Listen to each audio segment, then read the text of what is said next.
What is up, everybody? Happy Saturday. Your eyes are not deceiving you. All your dreams have come true. That is right.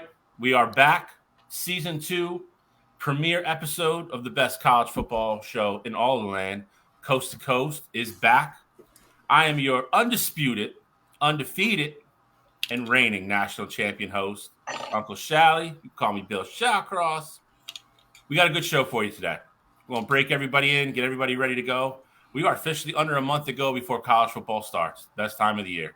And as always, my two great compatriots, my two great co-hosts are going to steer the ship in the right direction because I'm not a good driver.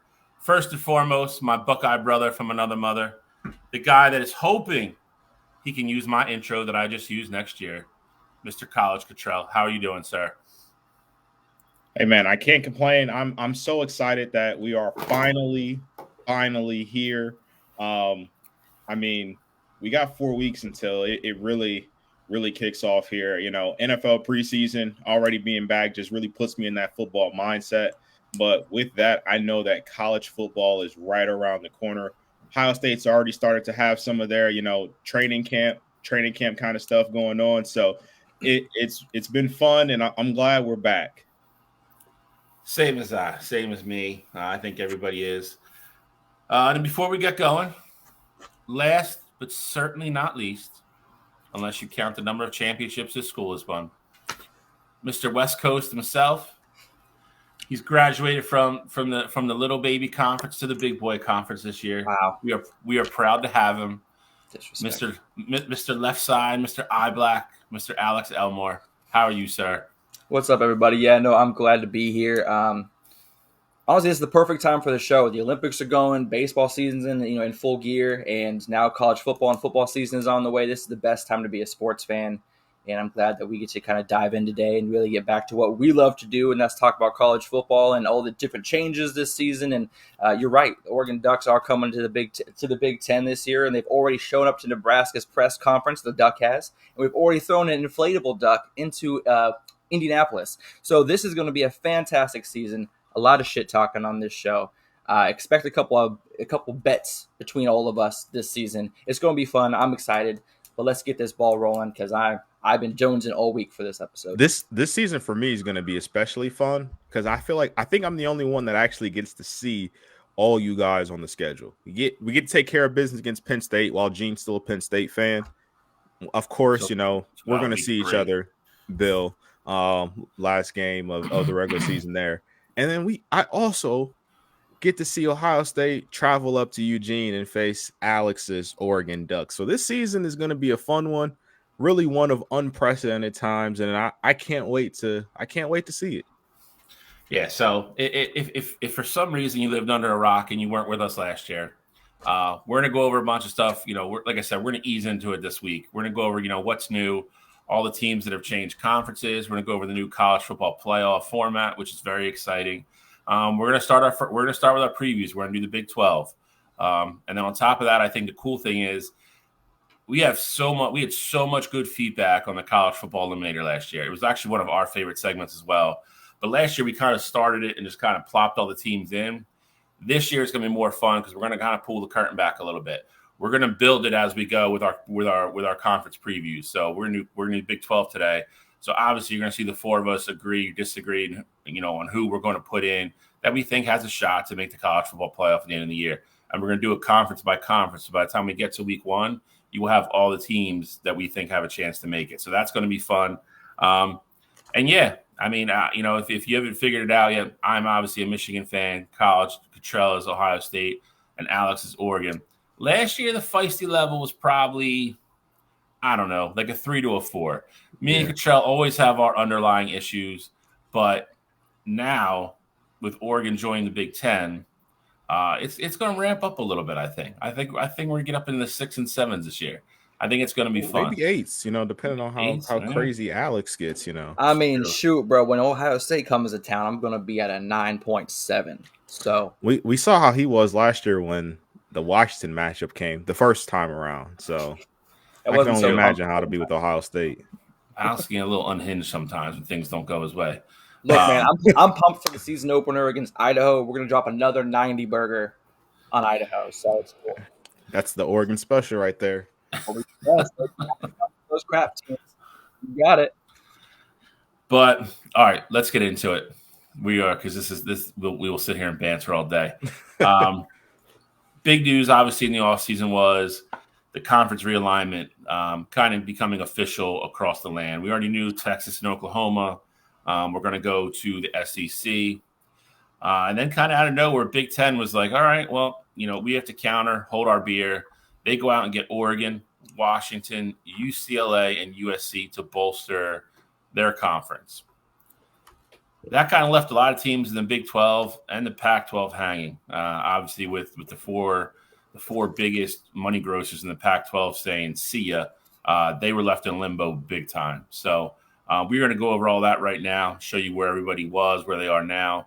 Because listen, I mean, it's just a fact of the matter. The landscape and the alignment of college football has shifted dramatically, for better or worse. You can argue. We probably all feel differently about it on the show, to be honest. But it's a fact of, it's how we're going to play this season. So we got to see where everybody is so people don't get confused. So I don't know which way we're going to start. I mean, what conference do you guys want to start in? Well, let's go to the SEC just because that's easy. Okay, so I mean, with the SEC specifically, only teams that are going to be at it is going to be Oklahoma and Texas. So, I mean, we could just kind of touch on that. Think either of those teams make a significant impact right away in the SEC? Yeah. So, I mean, this was kind of the ball that got everything moving here. It was right before we started doing the show. I remember sitting there and getting an ESPN alert saying that this was probably going to happen, texted Cottrell and, thinking about how crazy we thought this all was. And then it might not happen because it sounded like it was going to get caught in legal forever. And then out of nowhere, like a month later, they were like, yeah, we're going to buy them out. They're going to buy themselves out and they're going to go to the SEC in 2025. It's crazy. I mean, you were talking about two top 10 historical national programs going from the Big 12 where they were. I think the weird thing is, I mean, if you go back really other than when Nebraska was still there, these are the two teams that have like historically dominated that conference. And they gave that up almost a short shot to make the playoff and win a conference championship every year to go down the SEC, which is a dramatically harder, deeper conference. But like I said, this is the one that kind of got the ball moving, and then everybody else kind of started to scramble behind it. But I think we all agree. I think Texas has a shot. I still personally think Oklahoma's a year away. I think if Oklahoma was still in the Big 12, they would have a chance. I don't think they're going to be able to maneuver the SEC quite yet this year. I think they're still a little bit fighting an uphill battle. I don't know what you guys think. I mean, it's really a big hit for the Big 12. I mean, two of the top three teams that finished in finishing standings last year are gone. So it's really kind of leaving it wide open for whoever wants to kind of step up and kind of take over that top spot in the Big 12. But I think Texas and Oklahoma moving, I think that's great for college football. They've kind of, like you said, been dominant of the Big 12 for as far back as I can see. So getting them into not a more difficult, but a tougher conference, a better schedule, it's going to be better for ratings, better for college football fans. I mean, I have no complaints about the move. And the Big 12, in my opinion, is going to be the most exciting conference to watch with the exit of Texas and Oklahoma still. So I think as far as the landscape looks, besides the ACC, I think the Big 12, Big 10, and SEC are really primed for success. I make no bones about it. I hate the conference realignment that we've been seeing with other teams. It's fun to get, Alex, I'm glad that you're joining the Big 10. Like, it's great for us and like our show dynamic and stuff like that. But as a whole, I'm more of a traditionalist when it comes to the conferences and things like that. So I wish the Pac-12 would have been able to stay around. Texas and Oklahoma joining the SEC just doesn't even look right to me. I mean, it'll be fun, the different matchups and stuff that we'll get, especially with Texas being back as a good program. Obviously, Quinn Ewers, Steve Sarkisian has really turned Texas around, them making it to the playoffs last year. But I mean, I think Texas will have a chance to compete this year for an SEC championship. Nick Saban's already come out and said he thinks that Texas is going to be one of the teams that represents the SEC in the SEC championship game. So, I mean, that's big time praise coming from a guy who's, arguably the best coach of all time in college football. So, I definitely think it'll be fine for Texas making that transition. As for Oklahoma was kind of in that purgatory state in the Big 12, having Venables there as their head coach. He's only been there a short time, but since Lincoln Riley's departure, Oklahoma hasn't looked like this powerhouse. And so for them to already be in like this purgatory place in the Big 12, then going over to the SEC where their schedule is going to be brutal every single year, I don't know, how long it will take for them to ultimately turn it around. I think this is a good thing for the SEC, getting Texas and Oklahoma, just the revenue that could potentially come in. But as a whole, just not a huge fan of the conference realignment. I would have loved those guys to stay in the Big 12. So, with a lot of things, I'm a traditionalist. And again, I echo a lot of what Cottrell said.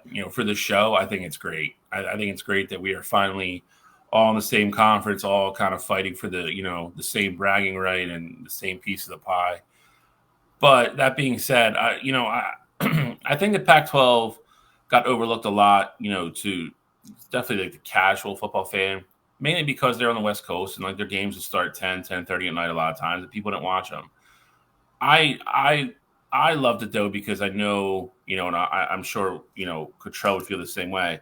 Like if you go to the Rose Bowl, you knew you were always getting the best team from like the West Coast. And it was always a team that you weren't used to playing. It was always a different matchup. It would make the Rose Bowl even that much more exciting. And all the traditional stuff that ties in just with that game alone, like that stuff's all gone now. Money talks, unfortunately, and that's where we are now. But I think losing the Pac-12 and having a significantly weaker Big 12 overall is not good for college football. I believe that because I think you're going to see it this year for sure, and I think you're going to see it continue to going forward. I think you're going to see the SEC and the Big 10 dominate the college football playoff. I can't think of a team top of my head that I think in the next 3 years it's not in one of those two conferences that's going to win a national championship. And I think you're going to have between 6 and 8 Big 10 and SEC teams in that 12-team playoff every single year. So, again, I think we're fortunate because our teams are obviously probably going to be 3 of those 4 or 5 every year. And, if you're Alabama, Texas, and all of them, you're not really worried about it because you're still going to be in every single year as well. But I think for the overall landscape of football, I don't think it's great. I don't. But that's the SEC. I guess we'll go right into the Big Ten because it's just easiest for us to talk about. And then we can just segue into, going what's new for the Big 12. And then we do college football playoff and then get into preview. So Big Ten, like we already said, we took Oregon, Washington, USC, and UCLA. Like I said, the 4 preeminent programs that were in that conference are now in the Big Ten. Again, it's fun. Like we already said, like Ohio State's got to go to Eugene this year. Oregon's coming into Ann Arbor, beginning of November.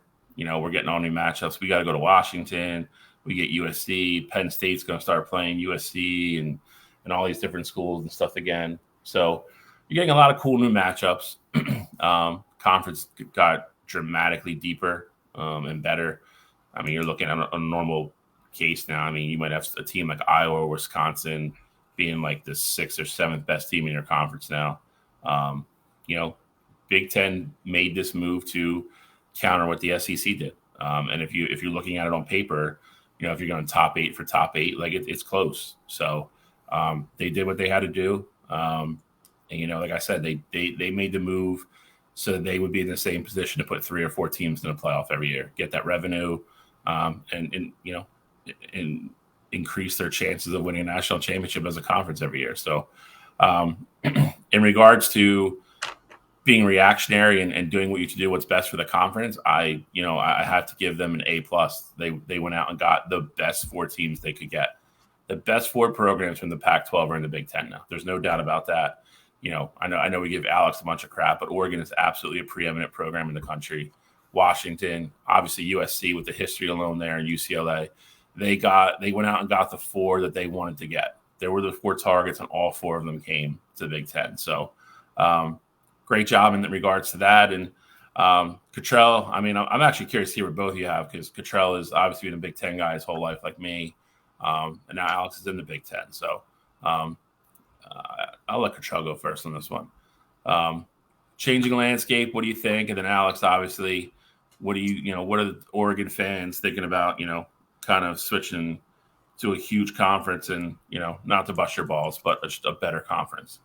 Yeah, I mean, I think for those West Coast teams, and I definitely think this is a good thing for them as far as like recruiting goes. Obviously, a lot of great prospects come out of California, and I would think that a lot of them, at least before Lincoln got there, a lot of the new age prospects out of California were leaving the state. You didn't see a lot of the big time guys go to USC or UCLA. Like Ohio State was able to recruit them, Michigan, Alabama, like all these big time programs were able to recruit them. And I do think part of it was just the allure of playing at, a place that not only has that great tradition, but also has been competing for like national championships and the potential to go to the playoff. While it was a 14 playoff, it was very tough to get in. You might see a Pac-12 team make it in, every now and then, but like there was no consistency like with that. And I think now with this conference realignment, and again, a big part of it could have been what you said earlier, Bill, with just people not paying attention to a lot of those Pac-12 teams just because they play so much later at night, things like that. But I think another part of it is just that the Pac-12 had a stigma about it that like they didn't play defense or it wasn't as tough as like the SEC and the Big Ten.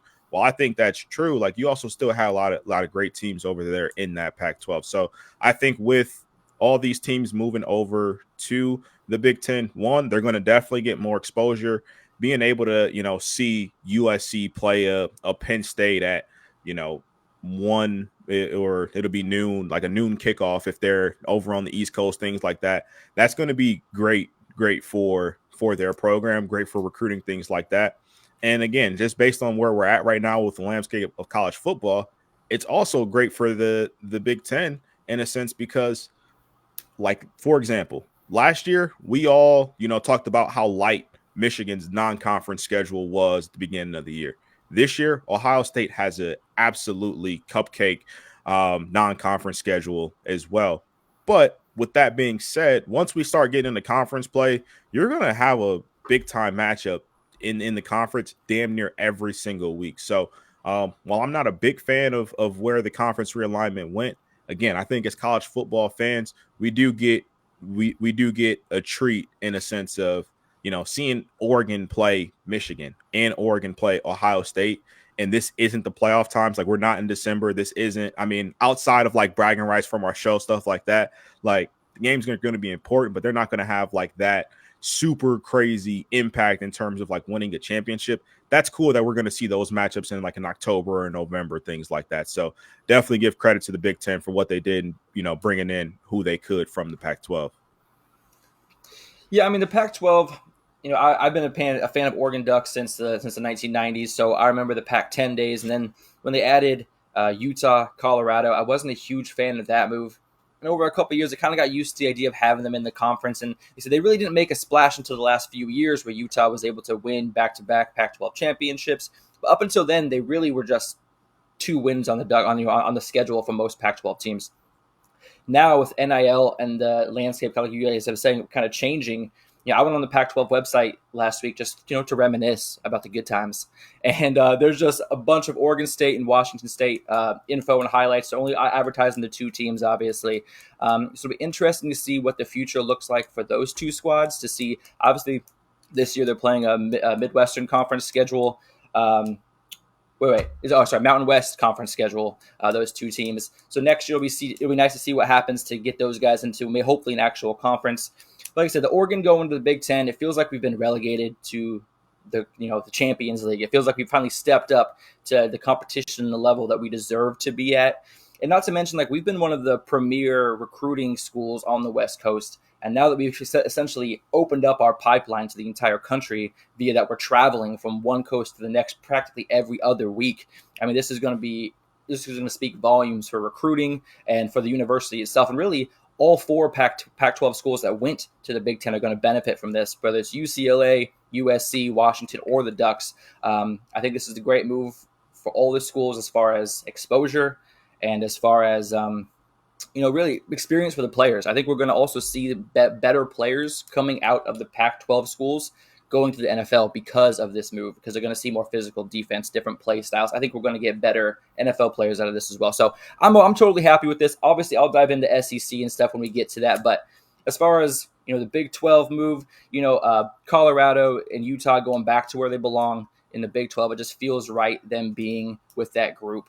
So I'm cool with the conference changes. You're right. It is kind of upsetting to not have a Pac-10, Pac-12 kind of sitting there as a Power 5 conference, but I'm cool with the Power 4. And I'm cool with how my Ducks are opening up the season. They got a cupcake game against Idaho. Then they go to Boise, and then Boise State comes to town, which is arguably one of the best teams out of a Power 4 conference. And then we get to keep our rivalry games, our Civil War game against the Beavers in week 3. So like I said, we have a lot of tradition that we're still kind of keeping up with, which I'm proud of. But like I said, the new challenges, I'm all ready for it, baby. I've been prepping on NCAA 25. I've been running through the Big Ten with the Ducks. So I'm psyched for the season. All I heard from what you said, Alex, was you finally admitted that the Big Ten has superior defense. You said take a step up, and their players are going to be playing against better defenses and things like that. So as a whole, I'm just glad you finally admitted it. Well, I'm Big Ten now, so I gotta talk us up. Well, yeah, it's about time. But real quick, I know we got to go into the Big 12. Just real quick, again, these are going to be teams that really don't matter much in terms of the big picture, but they just want to touch on, since we're going over it. ACC is going to be adding Cal, SMU, and Stanford this year. Again, I like it. Moves that don't matter at all in terms of the college football landscape, but again, just talking conference realignment, just wanted to throw that in there. Increases the travel budget dramatically for some schools. Well, see, here's the thing, though. Like, SMU has been one of those premier teams that, needed to get into a bigger conference. So I think SMU is one of those teams to watch out for in the ACC, which, again, I don't want to jump to the ACC week when we're previewing that, but I really like SMU moving over to the ACC. So that'll be a fun episode when we get to there. Yeah, I mean, listen, if you're a small school like SMU and they call you, I mean, it's a no-brainer. We've already talked about exposure with recruiting, which will help. Just the absolute money, the difference in revenue that you're going to get from going from a little conference to sharing, revenue sharing in the ACC is dramatic. It's a huge move for SMU. I think a lot of people were like, why SMU? They have a little bit of a checkered past, obviously, when they were, I think they're still the only team to get the death sentence, but they're back now. But they, back in the day, they good football teams. So, granted they were paying everybody, but that's kind of legal now. So I mean, they're back in the ball game. It's cool now.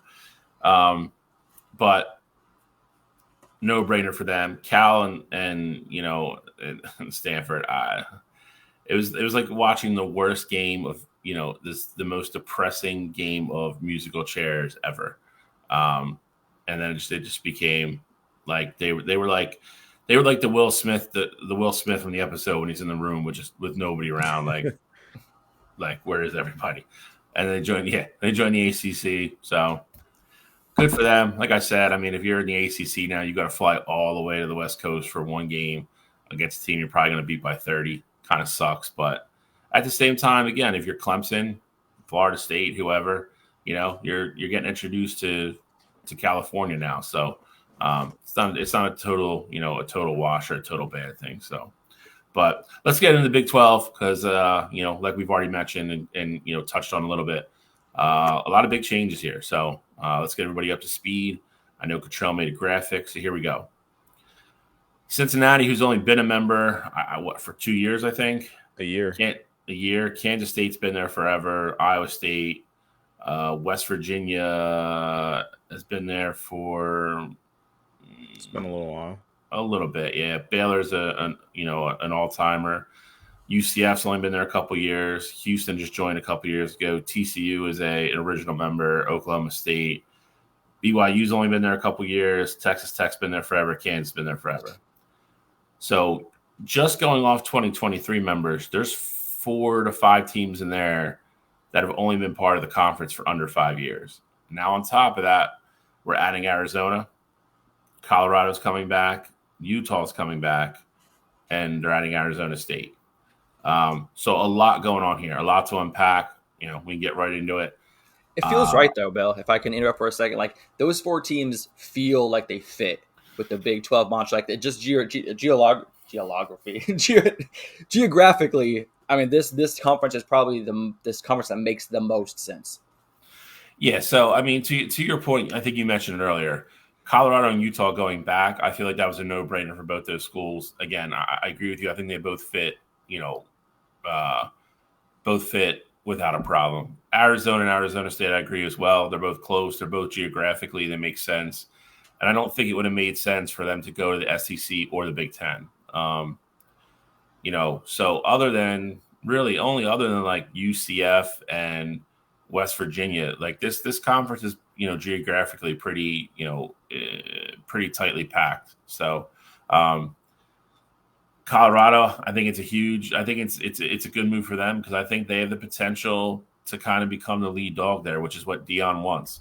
I think we all agree that's probably his goal, to get them to be routinely the number 1 team in this conference and kind of be the face of the conference, which I think he's capable of doing with what he's building down there, assuming he stays.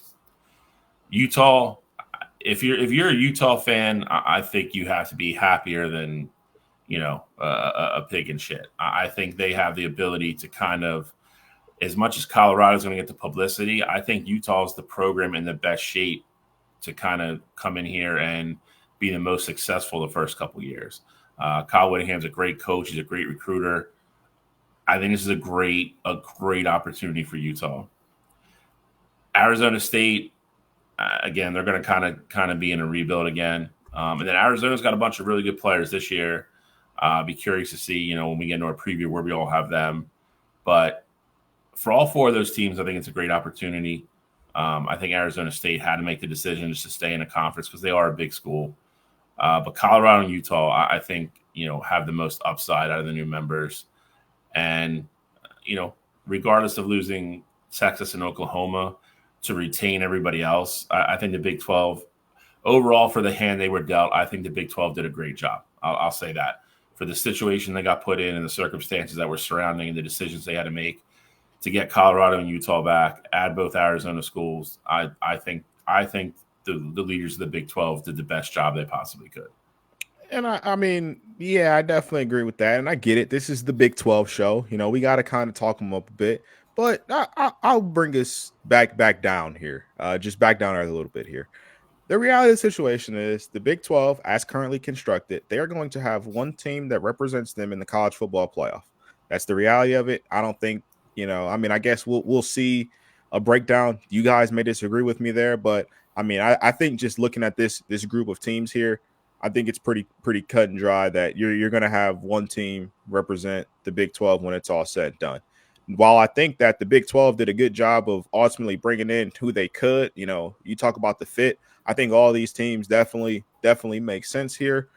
But again, the reality of it is none of these teams are going to be heavy hitters in terms of, just production this year or really title contenders. I know I'm probably jumping the gun a bit here, but I just want to be completely honest. Big 12 is in a world of trouble, losing Texas, losing Oklahoma. Yeah, it'll be entertaining this year because a lot of these teams are on the same caliber of playing field. So we're going to get a ton of good games. But in the big picture, as far as winning championships and just being a threat to win a championship, while I like some of the teams on here, I don't think you have anybody who I can even say, hey, they're a dark horse to win a national championship, because that's just not the case right now in terms of where we're at right now in the Big 12. And you couldn't say that for a really, really long time.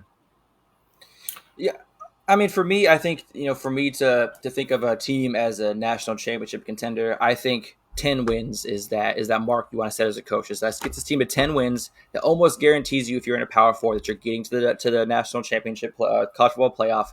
The problem is, I don't know if any team on this list, because they're going to beat each other up so much in conference play, I don't know if any of these teams can get above 9 wins. Like I said, you got Kansas State, Arizona, and Kansas and Utah are, for me, four of the top teams in the conference. When you look over their schedule, they all play each other. Kansas State's the favorite right now at 23.2% to win the conference and make the college football playoff, and Utah is second at a 22% chance to win. But this is going to be one of the most entertaining conferences by far. I would say there are 6 to 8 teams on the list right here that could win this conference this season, and that's not just me throwing out numbers to hype up the conference. Like I said, there's not going to be more than one team in the college football playoff, but any 8 of these teams could make the college football playoff. And honestly, if they get there, if one of these teams stays healthy and they go up against a big team that may have a key injury, the Big 12 could play spoiler, come January, February. Like, this could be a conference that comes out of nowhere. So we can talk up the other conferences and say the Big 12 is a little bit behind in the rear view, but with the game of football, anything can happen. Injuries can happen. I mean, there's so many things that there could be, a quarterback that steps up and kind of takes over a new team, Kansas State, that really kind of throws them into the forefront of national attention. So I'm excited about this conference. This is probably the conference besides the Big Ten I'm most excited for this season. I'm going to be tuning into a lot of games. But here's a fun question for you. Do you think the Big 12 changes their name to the Big 16 at any point, or do you think it's going to kind of stay the Big 12?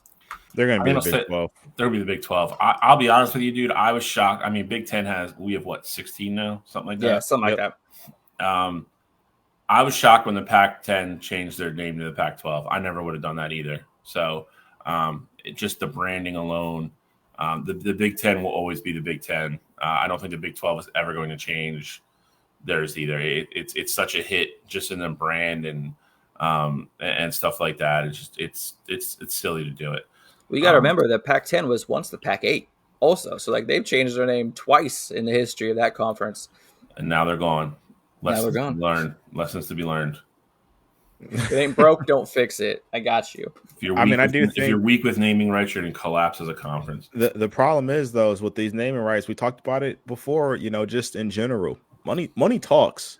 Yep. And just the idea of renaming the conference title games, like the All-State Big 12 title game or All-State SEC, just these big-time corporations being able to buy out these conferences.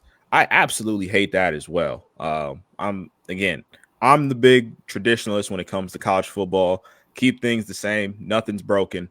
But to answer your question, though, Alex, I don't think the name's going to be going anywhere just because with the way college football is right now, I think they could easily change it to, hypothetically, change it over to the Big 16, and then they go out and add Oregon State and Washington State next year, and now they're at 18. You go through that, there may be a situation where TCU or Kansas State, they're like, hey, ACC now has some spots available. Maybe we can go over there and make some more money with their media rights and things like that. So I just think with the way college football can seemingly change landscape-wise every year, I don't think any conference needs to go about changing their name because that 16 could turn into 12 or it could turn into 20 in the course of 1 or 2 seasons. That's valid. I agree. So we both, Cottrell kind of touched on this already, so we're going to hop right into this. We're going to go, if you haven't heard, college football playoff has changed dramatically for this year. Finally, we're away from the Big Four, going into 12 teams now. We will go over all the rules and the stipulations. We'll talk about this again, too, as the season gets longer, obviously, and we get closer towards it. But to start in the Big 12, for instance, the biggest rule is that, the highest, out of the Power Four, one of those teams in the Big 12 is definitely going to get in. And most likely one of them is going to be a top 4 seed, which is kind of crazy. Because I think you have a chance for, say, a Utah team to be 9-3 and to potentially put them as a 4 seed over a bunch of teams that are sitting there with one loss that are better, I think is nuts. I don't have a problem with guaranteeing a conference champion to get in. I think we need to avoid the disaster that was last year with Florida State.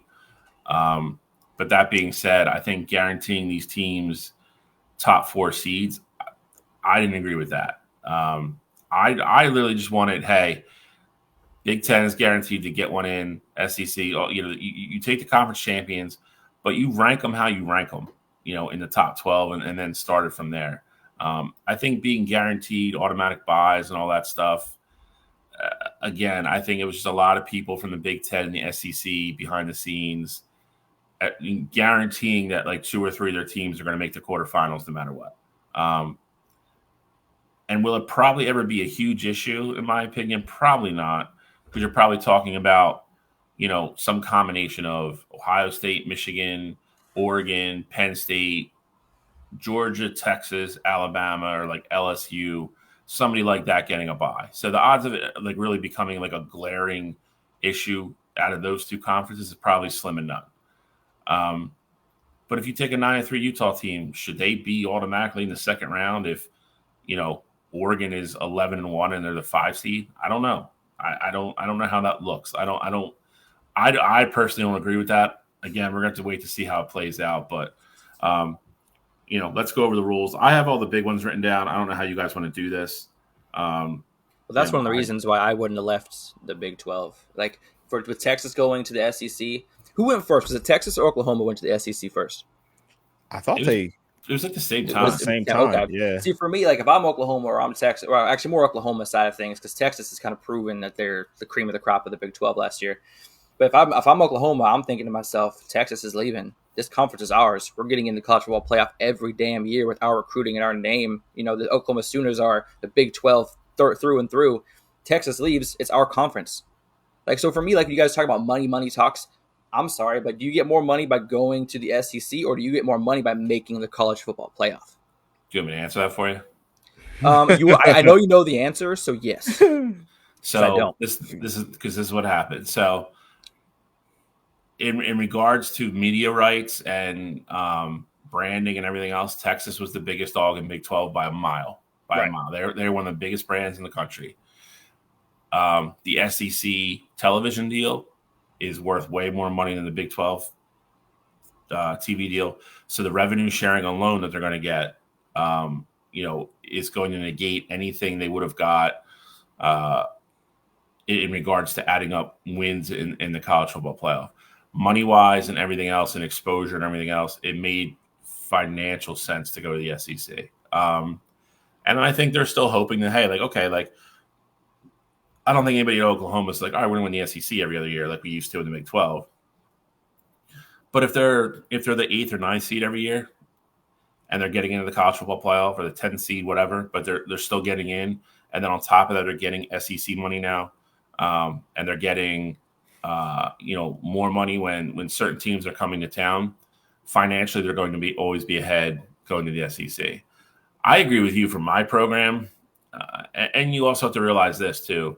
With Texas and Oklahoma, if Oklahoma stayed by themselves, yes, they're the top dog. But you also have to look at down the road, whatever the Big 12 deal was, it's probably not going to look the same when it comes back up with Texas not being there anymore.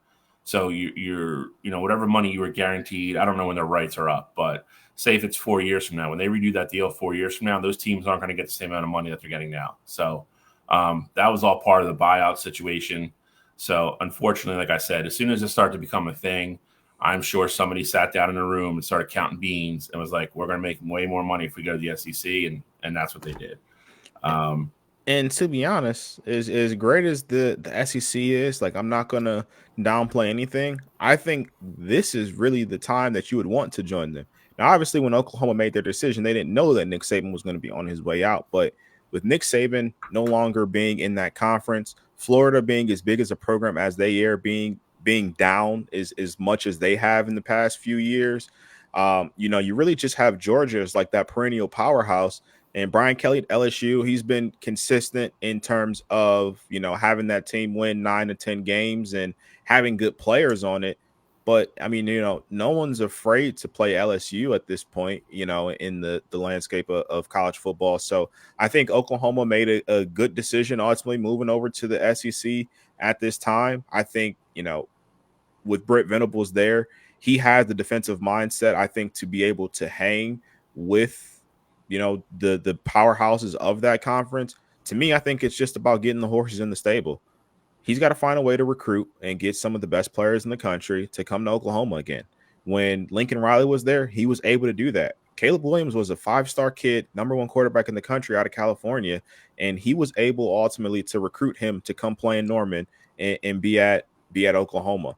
Brett Venables hasn't had the opportunity yet to do so. I think that's just going to take time, and winning really cures all there. So if he's able to bring in the recruits, I think Oklahoma can be a force even in the SEC. Not saying they're going to be on the Texas level in terms of, recruiting or just having their roster is built, but I definitely think Oklahoma can make some noise if they can start to bring in the caliber players that Lincoln Riley was able to bring in while he was there.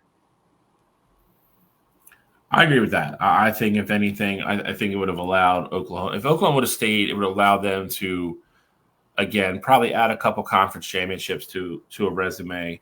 I don't think it was going to help necessarily advance the program. To Cottrell's point, I think going to the SEC, I think while it does make it harder in some aspects for sure, you are opening yourself to being able to recruit all different places now.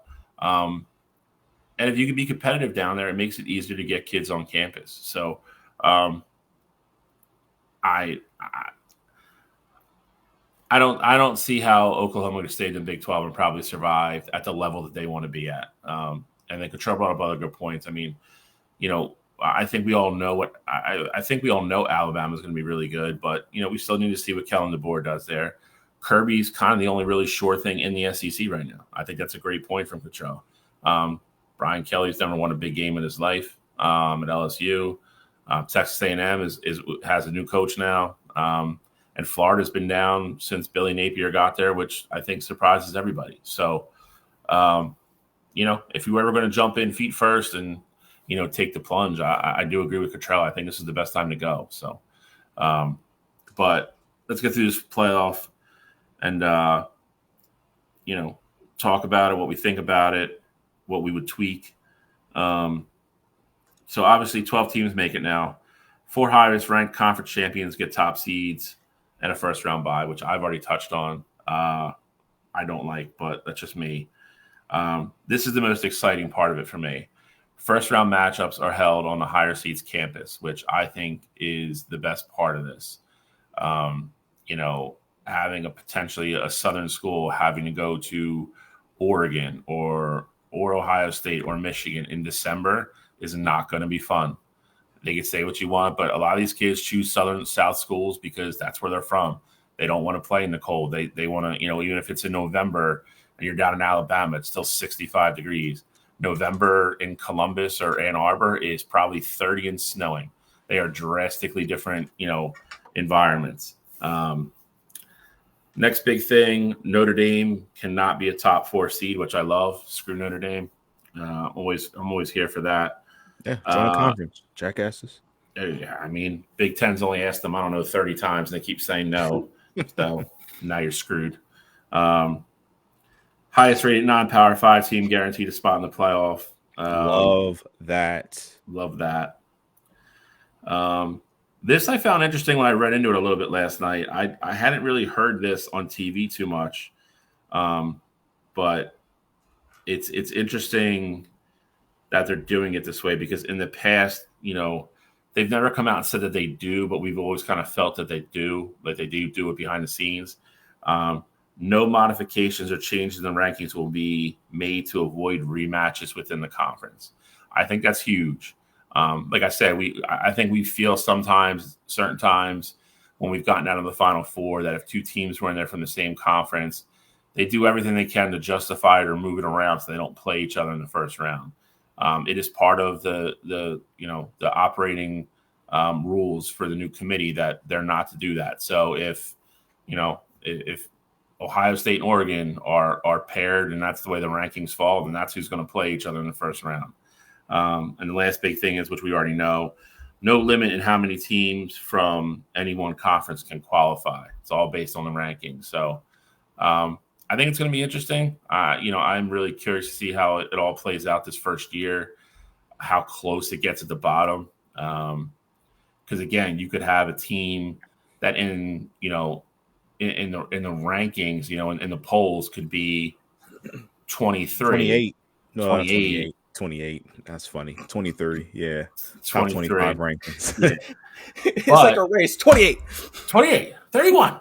but could be ranked 23rd. But if they're outside the Power Four, they're going to get the 12 seed. So when those playoff standings come out, if say a 9-3 Penn State team was there and they're ranked 12th, that Penn State team gets kicked out of the college football playoff. So it's going to be interesting. It's going to be fun. I think at any given time you want to be in the top 11 because I think that is going to be the one thing to watch right off the get-go this year. I think who's ever in that 12 seed probably gets screwed this year. So and not even just that, because the 12 seed, I'm not gonna lie, most likely the 12 seed's not getting in just based on all the criteria. Right. I just think the more interesting part about it to me is that the fact that conference championship games now matter more than they ever have really before. Obviously, it was important for, teams to win the conference and, go in on a hot streak and try and get as high as possible in terms of seeding. But just think about like the history of the Big Ten. Hypothetically, if you look at, just years past, and I know they're not doing divisions anymore to ultimately determine who goes to the conference championship game. But if you look back at years past, if a team like Iowa, who was always ranked either somewhere in the bottom half of the top 20, sometimes even unranked, go to the conference championship game and they find a way to win, they're automatically going to be not only in, but they're going to get a top 4 seed in the playoffs unless one of the non-4 Power 5 conference teams is ranked ahead of them. They're going to get a bye that first round of the playoffs. And so they go from essentially being, on probably not even New Year's 6 bowl watch to getting a bye in the college football playoff.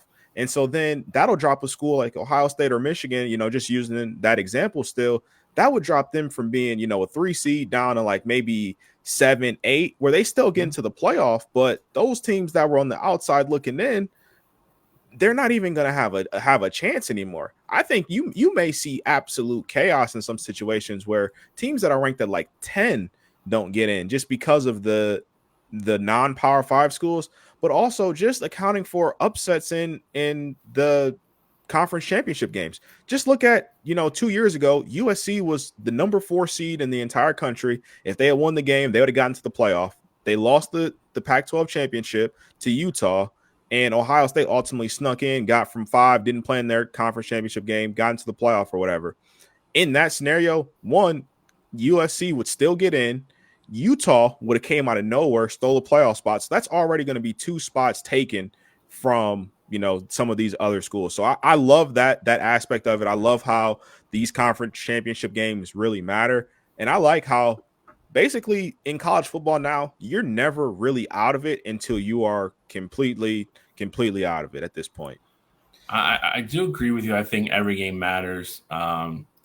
To go back to the Penn or the Big Ten thing, I'm glad they got rid of divisions finally.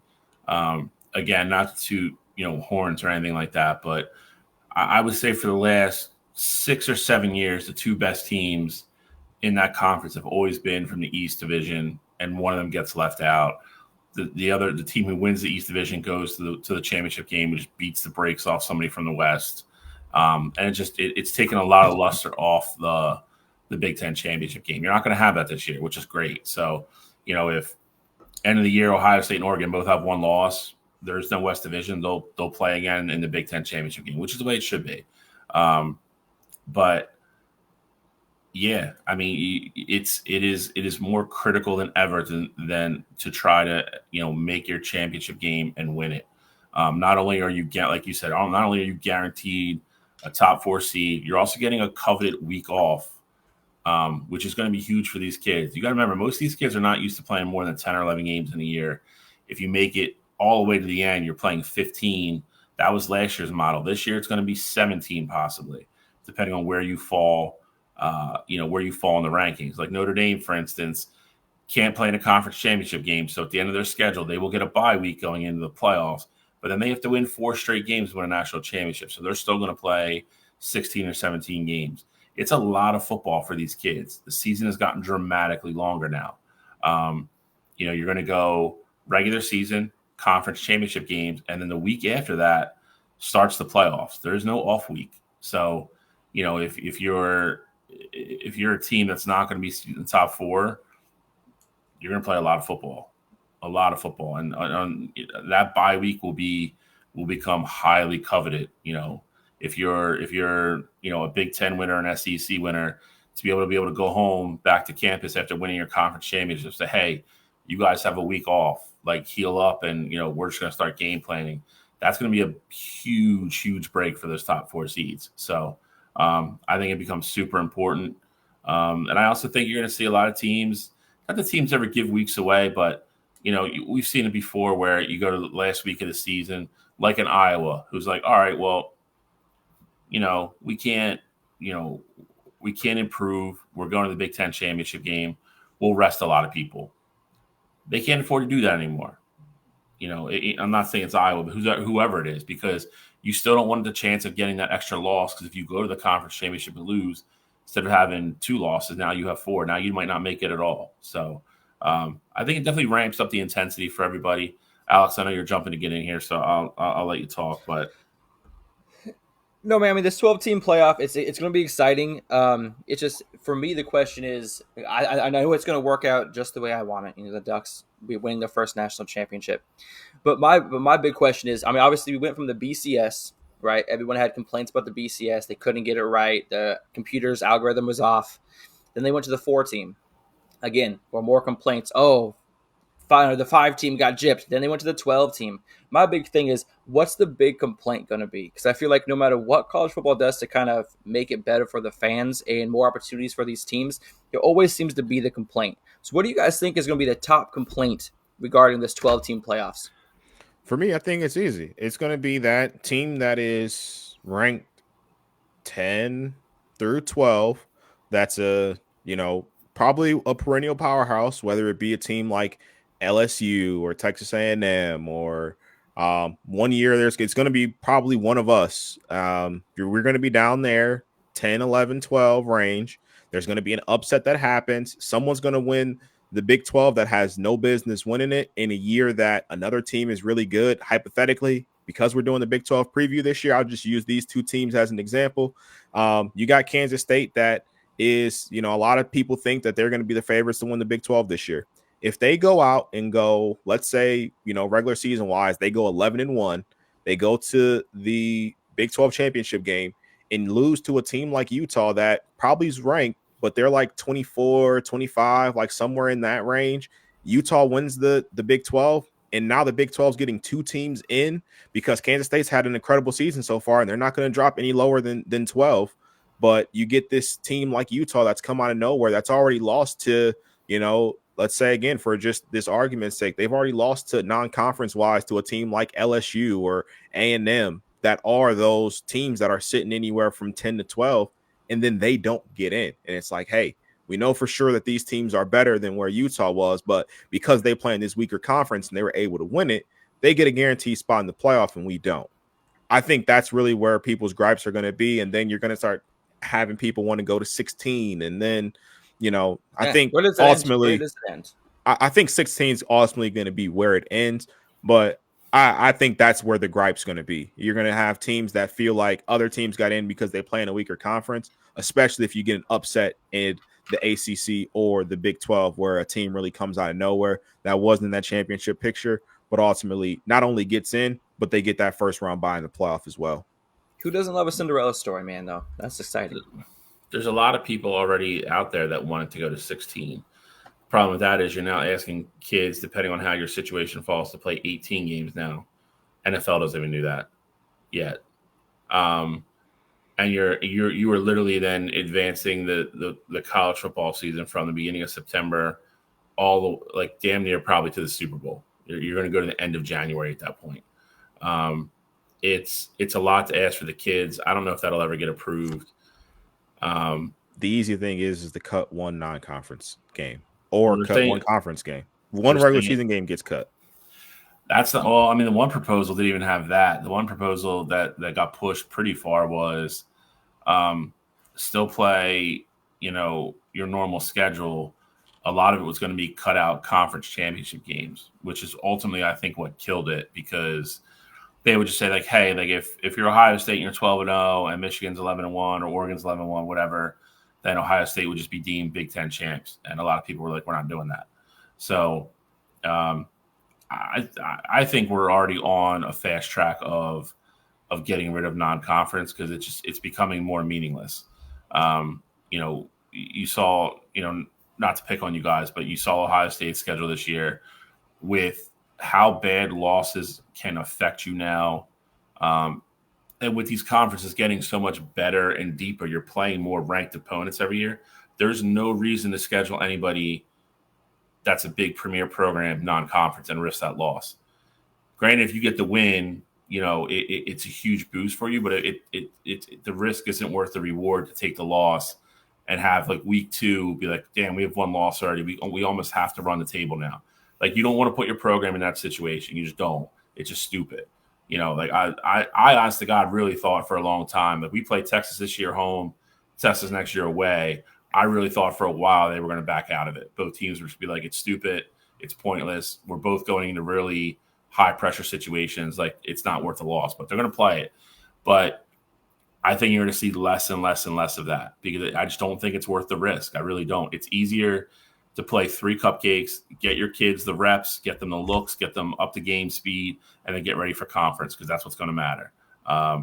So part of me hates it because I really feel like the first 3 weeks of the season, like, we're all like happy because football's back and you just want to watch your team. You don't care if you're playing Youngstown State and you hang 60. You just want to see the boys on the field play. But we are really going to run out of marquee matchups in the next couple of years, I feel like, in the first 3 weeks. Like, it's going to be Michigan playing Western Michigan and, Oregon's going to play Idaho. Like, that's all you're going to get. That's going to be the first 3 weeks of the season. But I think 12 is the right number. I think 12 is the right number because you get 4 buys. If you go to 16, it just gets more convoluted. You listen, it's no different than like the basketball tournament. Every year now, it's like, oh, like there's 74 teams that decide to go. All right, well, there's 12 teams there that if they just won one more basketball game, they're probably not in this position. At some point, you have to put it back on the teams. Be like, you need to do what you need to do to get in here. Like, it can't always be like, all right, we'll just raise the number to keep letting you in because you guys can't take care of your own business. So it's going to happen. It might happen this year. I think you could have a Boise State team be a conference champion at 24, and you could have Michigan sitting there at 9-3 on the 12 line, and they're going to get bumped. It's definitely going to happen. It might happen this year. I think that's going to be the biggest gripe. I think that's going to be, hey, Boise played nobody. Some Big 5 program played 3 top 5 teams and lost to all of them by a touchdown. You can't tell me Boise's better than said Big 5 team. That's going to become the gripe. The last place you want to be is on that 12 line going into the last week of the season. Because like Cottrell said, if there's any kind of upset at all, or anything that doesn't go exactly to chalk the way it's supposed to go, you are the first team out. You're gone. Yep. There's nothing saving you. So it's going to be fun. Overall, I have to say I like it because I do agree. I don't think 4 was enough. I think we've run into it too many times, the last couple of years. Like last year, it's really hard to say that Georgia and Ohio State didn't deserve to be in some kind of playoff. And it's just, that's just fresh in my memory. But from years past, there's been, yeah. Like if we went to an 8 team last year, you're talking about an amazing playoff. But Florida State, Ohio State, Georgia all had legitimate gripes to say, that they could have been a playoff team, So I think 12 is the right answer. I think it should stay at 12. I wouldn't go any further than that. It's just my opinion. I think you're getting the season too long, then you're going to get kids hurt. I just don't think it's worth it. And I think the one thing too that I like about going to 12 teams is that I say this all the time. College football was quite literally, the only sport in all of college athletics where every team going into the season didn't have the opportunity to go compete for a national championship. In every other sport, you could be in, college basketball wise, you could be a MAC school. If you do what you got to do, you win your conference, you're going to get an automatic bid to go to the dance. And if you beat everybody that's in front of you, you're going to go play for a national championship and have the opportunity to win it. In college football, you could go 12-0. If Kent State went 12-0 last year, and they ran the table, there's no shot they would have gotten to the college football playoff at all. So I love now that every team can have championship aspirations because that's what college football should be about. The every school should have the ability to go and try and be able to win a national championship. And I love that, and I like how they ultimately included that. Hey, non-conference wise, that highest rated team will have an automatic spot in that college football playoff. Like I think that's huge. So I'm glad. I think college football got it right with 12. I agree. All right, well, that ends that topic. All right, so let's get into our first preview. We've talked about them a bunch already. We've kind of danced around and beat around the bush here for a while, but we will get into the Big 12 right now. We're going to do Big 12 this week. We're doing ACC next week. Following week, we will do SEC, and then obviously for horribly personal, selfish reasons, we're saving the Big 10 for the last on this show. Not even just selfishly. Big Ten's the best conference in college football now. And I'll just wait for see if people start freaking out in the comments. By the way, Gene and Hackney, I appreciate both of you being on here all day. Alex, where the hell is Justin Louder? I have no idea, man. He's catching Z's. He had a long night out last night. He forgot about the season opener. He probably did. That's not true because he was on Wire to Wire all Wednesday night. Be like, I can't wait for Saturday. You guys are back. Bro's sleeping. He's not even on here. He had a crazy Friday night bender. He's got to catch his Z's. He's out there on the West Coast, so it's still early. That's what happens when you give people credit. I gave him all his props on Wednesday, gave him his roses, saying how he's our best fan. We're going to get him on the show. Got what he wanted this year, but got what he wanted. Now he's not here. Maybe it's a big time. Now he's not here. You just can't rely on those West Coasters. What can I say? Hey, man, come on now. But some breaking news, though, before we get into Big 12. I just got a news notification that Jackson Dart may have torn his ACL yesterday. Oh, jeez. Wow. Yeah, he had off-season surgery to prepare something in his knee that was a minor surgery, but as of yesterday, they're waiting on a second opinion. So that could be Gene Kiffin, bad luck strikes again. Yeah. So hopefully not, because I'm really high on Ole Miss. I love Jackson Dart, the whole squad. So I'm hoping that this is not what it turns out to be, but just some breaking news to keep an eye on over the next week until we get to the SEC show. That's news to watch out for. Do they have anybody in the stable that's worth a damn there, Cottrell? That's going to matter? No. Yeah, no. I do see Ole Miss 24 hours ago posted a picture of Jackson Dart at practice, so I don't know if that would have been pre or post what's going on here, but everybody it seems like literally no one knows what's going on. The last update was at 5:00 last night. There's big reports that say that it happened. There's other people that are disputing it, so I guess time will tell. But if that's the case, I think a playoff spot would have just opened up wide open for somebody. Yeah.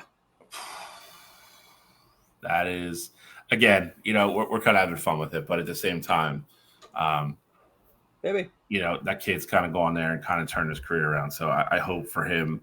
I hope for that team too, for as well as they did in the transfer portal.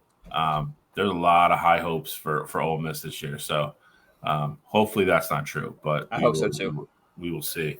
If it is, unfortunately, I think that's, especially this close to the season, you're not going to ramp up some kid who's probably never played in 3 weeks to get him ready to play that schedule they're about to play. So it's going to be interesting. That'll definitely be something to keep an eye on.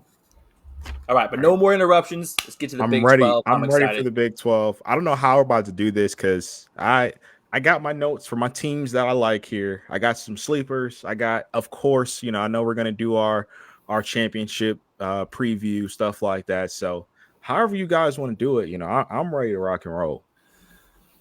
I don't think it makes any sense to split it up. Like I have my two in the championship. I have previews for both, and I have like my sleeper. But I guess we'll just go. We'll let Alex go first here. Alex, you break down how you want. Cottrell, you can go. I'll go last, and then we can get into eliminator. Get the teams back up here. Yeah, go and throw teams back up there. But I mean, this, like I said, I can see easily 6 to 8 of these teams competing for a Big 12 championship and a spot in the college football playoff.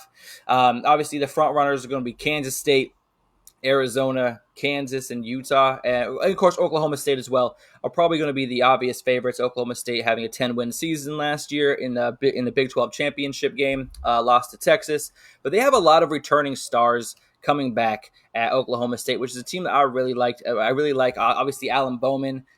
He's been their starting quarterback for the last couple of seasons. The problem is that he needs to become more efficient and reduce turnovers. He had 14 interceptions last year, and in their 4 losses, that's when he threw 7 of those picks. So he's got to be smarter with the ball, especially when you have a running back like Ollie Gordon, who ran for 1,700 yards last year, 21 touchdowns, 1,000 yards after contact. I mean, yes, he's had some offseason issues this offseason, which something that I'm not proud of, and I guess I'm not a huge Ollie Gordon fan anymore because of it. Obviously, anybody who drinks and drives, that's going to cause some moral issues for me. But as far as on between the lines, sideline to sideline, this dude is one of the best running backs in the country, and he's definitely going to be impact.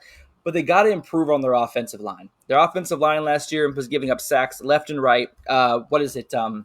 Alan Bowman, when he got a pass out in under 3 seconds, he was one of the top 15 quarterbacks in the country. If he had to hold onto the ball longer than that, he was on his back.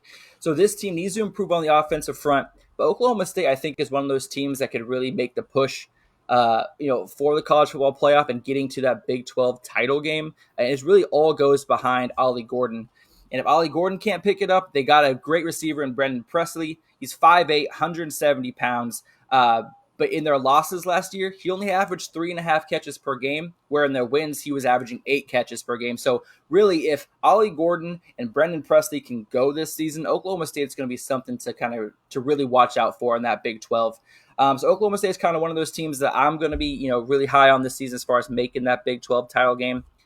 And like I said, I'm really high on Kansas State this year, but we'll talk about them a little bit more. I have one more team I want to talk about before I kind of throw it over to you guys to kind of kick some teams around, but that's TCU.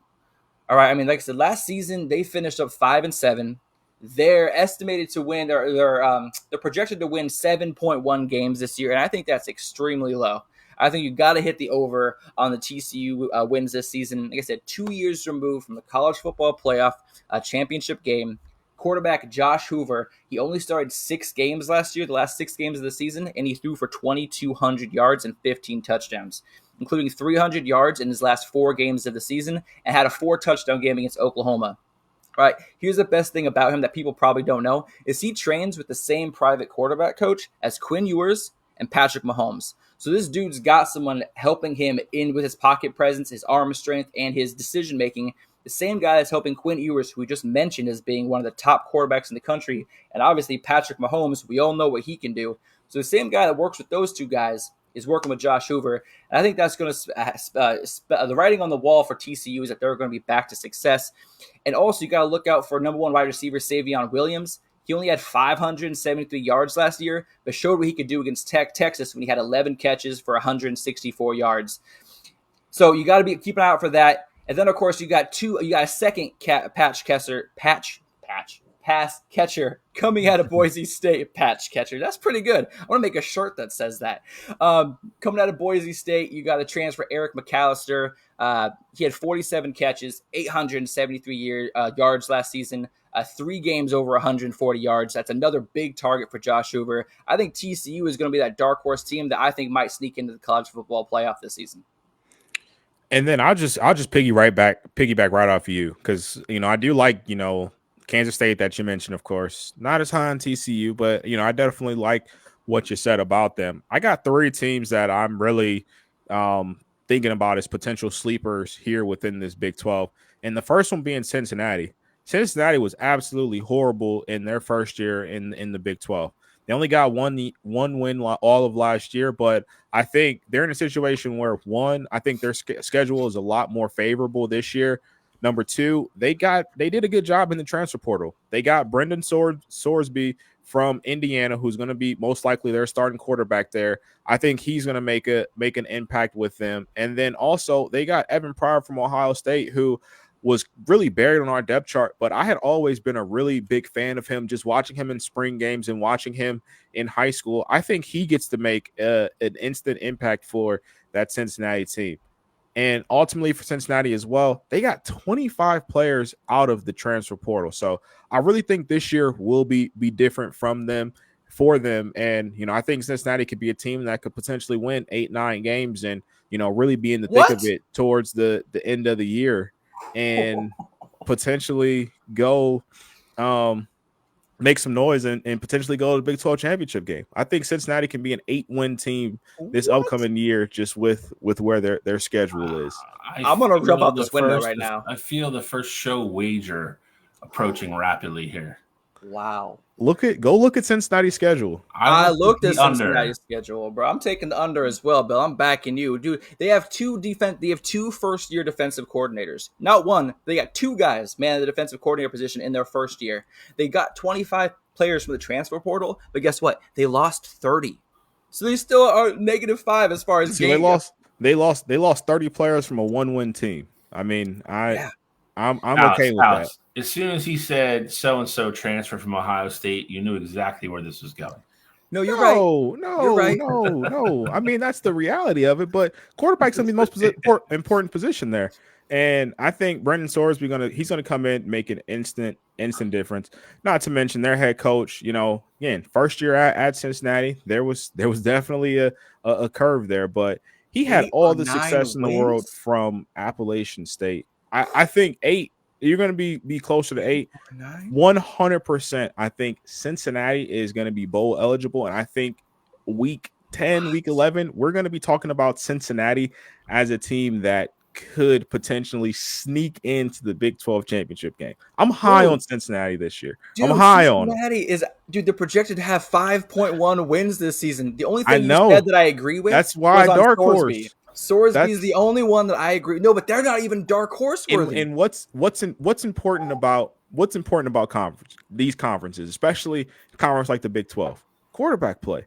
And I get it. Sorsby's not going to be a top 3, top 4 quarterback in the conference, but again, not even top 5. I think with their schedule, they're going to be in really good shape. I'm not a big believer in Bowman. Alan Bowman is. He's got 4 grandchildren already. He's been in college for 17 years at this point. Not a big fan of Oklahoma State this year. But again, that leads me right into my second sleeper. Some people call him a sleeper. Some teams think they're going to be absolutely horrible. Some delusional people probably think they can win the conference. That's going to be Colorado. I knew you can't were going to say Colorado. Can't have a Big 12 conversation without talking about Colorado, regardless of what you think about their entire team and coaching staff and all that. They got 2 of the best players in the conference in Shedeur and Travis Hunter. Those 2 are going to be first-round pick next year's, whatever way you slice it. And when you have 2 of the best players in the conference, you're going to have a chance to do something. I also think it was big for them to bring in Warren Sapp to their defensive staff. He's going to be getting after it with the defensive lineman there. And not to mention, obviously offensive line was their weakest point last year. They went out basically and got an entire new offensive line spearheaded by 5-star recruit Jordan Seaton out of IMG. I think he's going to be a really good player for them. And they got 42 players out of the transfer portal. So I think Colorado's a team that could potentially look different. Again, I'm not picking them to go to the Big 12 championship game. They did me bad last year. Had me all excited at the beginning and really let me fall flat on my face. But I think Colorado's a team just with what they have, team you got to at least be on the lookout for. And then my last kind of sleeper team that's kind of projected to finish a little bit higher in terms of the race. I think they're projected to finish 5th or 6th in that conference. That's going to be UCF. I think when you have a coach like Gus Malzahn, just looking at his track record, he had his most success when he had Cam Newton. Now, I'm not saying this guy's Cam Newton, but KJ Jefferson, transfer from Arkansas, is going to be the closest thing Gus Malzahn has had to Cam Newton since he's been coaching. I think when you could bring in a player like that has as much experience as he does playing in that SEC, I think UCF can be a team that, just really surprises a lot of people this year and ultimately be in the thick of it for, competing for a Big 12 championship berth. So those are my 3 sleepers that I definitely wanted to spotlight in terms of I think can just shock people with where they ultimately end up. But I'll go ahead, pass over to Bill before we get into our championship championship berths and winners. And I may have a team I want to talk about before we go into that last section, depending on who Bill talks about. I didn't want to. So in case this team is not talked about, I may have one more to go over. I didn't go too heavy into my dark horses or sleepers here because I do truly believe after looking at everything, I think this is a 3-horse race. I picked 2 out of the 3 that I think it's going to be. That being said, I'm not. I mean, I agree with Cottrell. I think Cincinnati and Colorado both improve. I don't think they're what they were last year. I don't think they're 7, 8, 9 win teams though. West Virginia is a team kind of intrigues me, but I think we're going to find out really quick what they are, what they aren't. Week 1 with them playing Penn State. Absolutely. That being said, I think they have the offensive prowess and talent, I think, to be very competitive in this conference. I don't know where they are defensively. And again, I think we're going to find that out very quickly. If they somehow beat Penn State, then I think West Virginia could easily be kind of the team no one saw coming. Kind of look at Kansas. I think Kansas is in any game as long as they're healthy. What that offense can do, with Coach Leopold and Daniels, it's intriguing. They just I don't know if they've improved defensively enough to instill any kind of confidence in me to where they're going to stop anybody, because that was their problem last year. To watch that team routinely score 40-some points a game and lose, it was head scratching. So for me, I think those 2 teams. I think still Arizona. I think with what they retained, I think they're intriguing. I think they probably have an upset or 2 during the course of the year. Brand new coaching staff is a little bit worrisome for me. With Jeff Fleisch, I'm going to end up going up to take the head coaching job at Washington. That one is a little that's a little scary for me. As much as much talent as they have on the roster, new coaching staff is tough sometimes. So, got to see how that one plays out. But those are kind of the 3 teams I'm watching outside of the top 3 that I think are. I think anyway that we're going to, kind of agree are the favorites to win here. Yeah, I mean, it's funny you mentioned Arizona. I did want to just touch on Arizona here. They're switching from the spread offense. They're switching to the spread offense from the pro style, which I think will allow Noah Fafita to kind of be the playmaker that he is and go off script when the pocket breaks down. I think that this offensive change will actually help the Arizona Wildcats. Like I said, I'm glad that he didn't end up transferring to Washington. He belongs in Arizona. I think the reason he stayed is because the new coaching staff went over what the offense was going to look like, and he liked what he saw. He saw that he was going to be able to kind of run the program, and he was going to be able to kind of use his best play styles to his best of his ability. And they had an 8th ranked passing attack last year and a 28th best defense in the country. So it's going to be interesting to see. Because in Big 12, I'm expecting a lot of shootouts this year. Arizona's definitely going to be able to keep up with them. Question is, will their defense stay on the same par as they were last year for Arizona? That's really the only question for me, is what that defense is going to look like. You mentioned Kansas. Did they improve on defense enough? Obviously, they have one of the 2 best cornerbacks in the country with Kobe Bryant and Mello Dotson, both having 4 interceptions last season apiece. So if teams are going to beat Kansas, they're going to have to run it down their throats, because throwing to the outside, they're going to have some problems with Kansas. And Bill, I'm honestly glad. I'm upset that you mentioned West Virginia, because that's who I was hoping to kind of talk about a little bit and have nobody touch on them. But these guys, when you look at them, like they finished last season at 9-4. They were 9-0 when they allowed less than 38 points. That's crazy.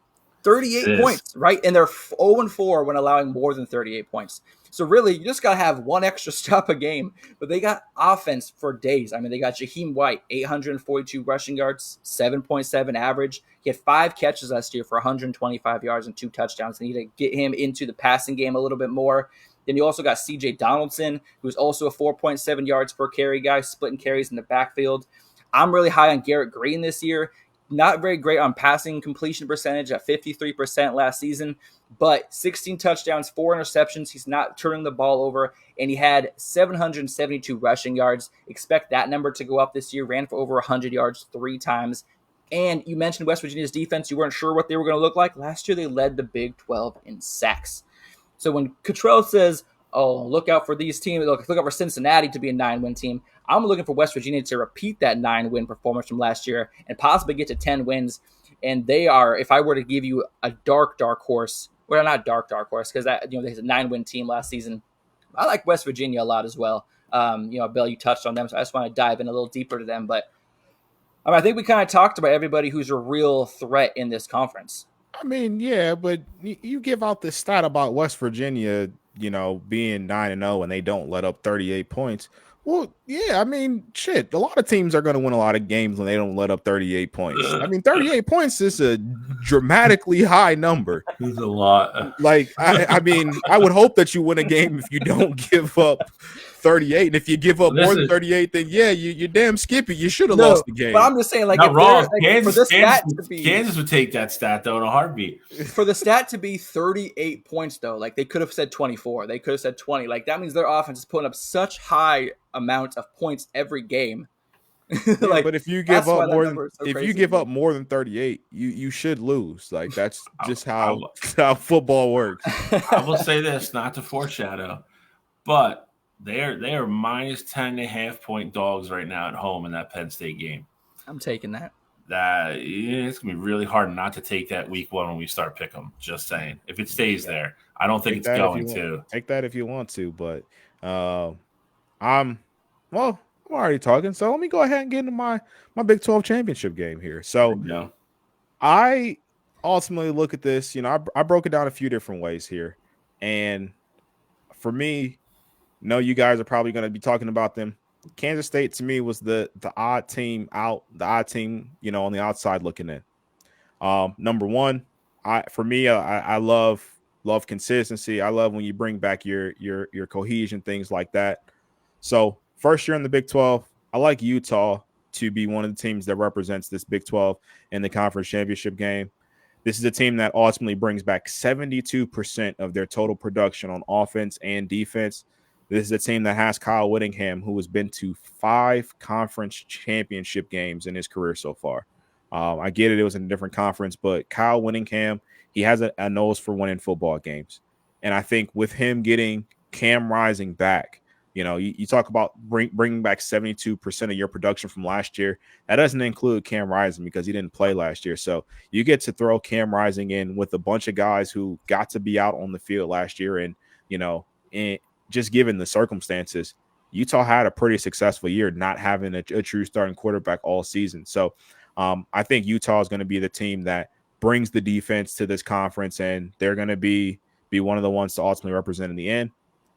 I got them going up against Kansas in the Big 12 championship game. All right. Absolutely love what Kansas has there. I think with them having Jalen Daniels and Devin Neal, it's probably the most explosive backfield in the Big 12 and probably top 10 in all of college football, just in terms of their big playability and their ability to go out there and make a play with their legs whenever they want to. I also think that with Kansas as well, they bring back a lot. And you brought up Kobe Bryant. Kobe Bryant's a kid that I absolutely love for that Jayhawks team. I think the Jayhawks are going to be primed to have a really successful year. And the only other thing that I wanted to point out this year is that with Kansas, they're actually going to be playing all of their home games this year at Arrowhead. We know how loud and how crazy Arrowhead can get. Kansas Stadium is currently under renovations right now. So I do think their fans will travel to Arrowhead. And if you can pack out Arrowhead and, make that a crazy, crazy environment, I think that's actually going to be a plus for that Kansas team and really make Kansas a tough out all year. So I like Kansas versus Utah in that Big 12 championship game. And ultimately, I got Utah taking the crown and submitting their spot into the college football playoff, getting that first round bye. Okay. Go ahead, Alex. All right. So obviously it's no secret that I'm probably Avery Johnson's second biggest fan in the country behind his mom. And the fact that he looks like Jackson Holiday, that just says good things. But this team has won 9 games over the last 3 years. But something just feels different this year. Smells different. I can just feel like Kansas State, this is their season to make the Big 12 championship behind Avery Johnson. Last year, Will Howard was the starting quarterback who's moved on to Ohio State. Well, obviously, we'll talk about him in a couple weeks, and I'm sure Cottrell will go on about how he's the best quarterback to ever live. But guess what? Avery Johnson ran that man out of town. That Will Howard knew that next year, if he came back, he was not going to be the starting quarterback. Avery Johnson is that good. They used him in packages last year, like they used Tim Tebow at Florida his freshman year. Red zone packages, kind of to mix up the tempo. The things I saw him do: 480 passing yards, 5 touchdowns, no interceptions. Dude's at just under 300 rushing yards. I mean, he's truly, I think, one of the most dynamic quarterbacks in the country. And then, of course, you got DJ Giddens at running back. You got 1,200 yards last year. You add Dylan Edwards, who was unfortunately very misused at Colorado, but really showed us what he was capable of, in game 1 last season. So that's another intricate part of the offense. So I really like Kansas State to be one of the teams in the Big 12 championship. I don't think that's a secret to any of you guys. But as far as the second team that's going to be participating in the Big 12 championship, it's going to be an all-purple game, baby, because I got TCU shocking everybody and coming out. Look, this is all I got to say, okay? I'm really high on Josh Hoover. Kind of like you said, the Big 12, you got to have good quarterback play. And Josh Hoover in only 6 games last year, or half of the schedule, threw for 2,200 yards and 15 touchdowns. My big prediction this season is that Josh Hoover, not Shedeur Sanders, is going to have the most passing yards in the Big 12 this season. And I think that ultimately is going to take TCU back to the Big 12 title game, where they're going to lose to Kansas State, and Kansas State makes the college football playoff. But TCU is going to have a hell of a season and really put themselves back on the map after last year's, shitty turnaround from, losing the college football championship. So I got Kansas State versus TCU, Kansas State and Avery Johnson pulling out the W, but TCU kind of showing themselves that they're going to be around, to compete the next couple seasons behind Josh Hoover. Bill, before you go here, that's the bet right there. That's the bet right there. Who wins more games this year, Cincinnati or TCU? That's TCU easy. only had one win last year as well. Like TCU lost, this team that lost to Colorado, and we saw what they were. TCU was 5-7 last year. We saw where TCU, what they look like, against the big time school. So that's got to be the bet, guys. We got to figure out how we want that ultimately to go. I mean, you got to do it right now. You can't put it out there and let's hammer it home. What do you guys want to do? That's fine. I'm just saying we can iron out the details of it, but I'm saying that's got to be the bet there. Fans want to know, because you get this non-bowl eligible team to just go to the Big 12 championship game, and you're acting like me saying Cincinnati winning 8 games was crazy. So you think this is crazy to make a 5 game jump from where they were last year, knowing that they were absolutely awful against some of the teams that were already on their schedule. Other thing is, you can't say Avery Johnson ran Will Howard out of town when he leaves Kansas State to go to Ohio State. Like, you can't go to a better program and say he got ran out of town. Like, it makes absolutely no sense. You know who else got ran out of town? Arch Manning came into town, and guess what Quinn Ewers did? He didn't run off. He stayed pat. Did Dylan Gabriel get ran out of town because Jackson Arnold was about to be the next quarterback? No, he went to a better situation. A better situation. Shoot. I can't argue against that one because that's a good All argument. right, it's the same thing. That's apples to apples. You can't get ran out of town when you go to a better situation. And Quinn kind of ran out of Ohio State, if we're being honest. So. That's but true. I digress. So did Joe Burrow, but go ahead and let us know. All right, you guys work out your bet. That's gotta be announced before we get off the air. Okay. All right. So my final 2 teams in the Big 12 are going to come down to this. I'm going to start with Oklahoma State. I've made no bones about this. I think they're positioned once again to return to the conference championship. Mike, I'm a man. I'm 40 Gundy squad, brings back the most returning starters in any team in the league. Ollie Gordon returns, best running back. He's preseason All-American for the country. He will be the best running back in the conference. Also supported by a top 10 offensive line in the country, returning all 5 starters. Remains to be seen if he's going to be penalized for, driving outside the lines per se. But, doesn't look like it's going to happen that way. So it looks like they're going to have him all year. Standout receivers, Brendan Presley and Rashad Owens are both back. The key to this whole offense is going to be how Alan Bowman plays next year. Cottrell's made a joke, but he's not wrong. I think this is like his 7th year in college football. He's got to cut down the interceptions from last year. 14 last year. I think with a run-first approach, 2 really good receivers on the outside, I think he cuts down this year. I think they have a very, very potent offense that's going to put up a lot of points, control the clock when they want to. I like them a lot offensively.